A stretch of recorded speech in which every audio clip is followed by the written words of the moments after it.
Oi pessoal, tudo bem com vocês? Hoje eu estou aqui mais um dia, eu sou a Vera, nós estamos aqui no sul de Minas construindo uma chácara do zero. E a finalidade desse vídeo hoje, quero fazer aqui uma fogueirinha de chão, por enquanto, provisória, uma fogueirinha de pedra. Vou começar aqui a montar a nossa fogueirinha para a gente fazer um fogo à noite.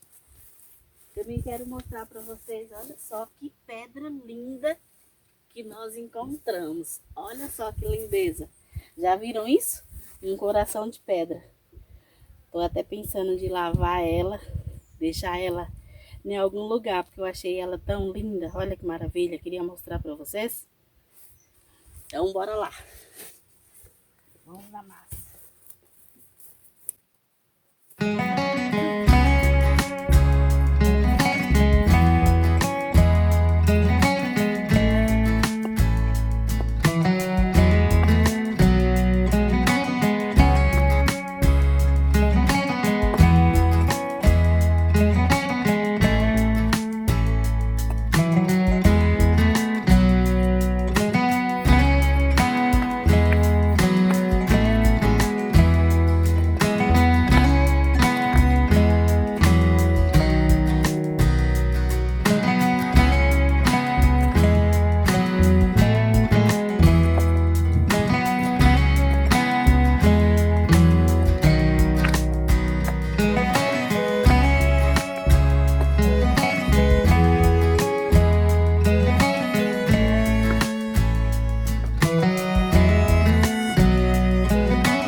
pessoal, perfeito. Olha só que lindeza, minha fogueirinha de chão.